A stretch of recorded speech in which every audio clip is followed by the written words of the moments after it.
how much do you need to live on when you retire? And I make this point purely because, whilst it's an obvious question to ask, oftentimes it's not a common question. We go back to this slide right here, where for individuals aged 65 and over, the average private pension is £74,800. Now, £74,800 might sound like a lot of money, but if we use the 4% rule, which is essentially this idea that if you have £74,000 in your pension pot, you should be able to withdraw 4% of that sum per year without actually impacting the capital amount.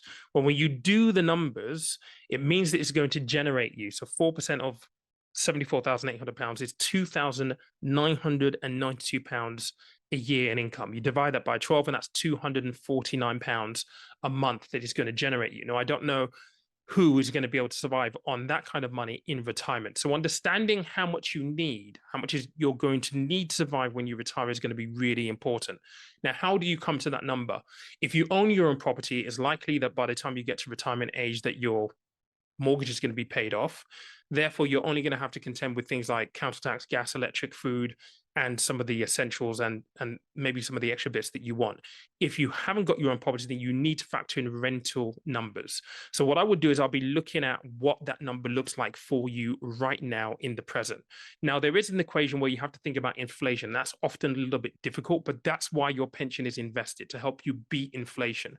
But the idea is if the amount that you need to live on is something like £1,000 a month, then we know that you're going to need, in very simple terms, £12,000 for the year.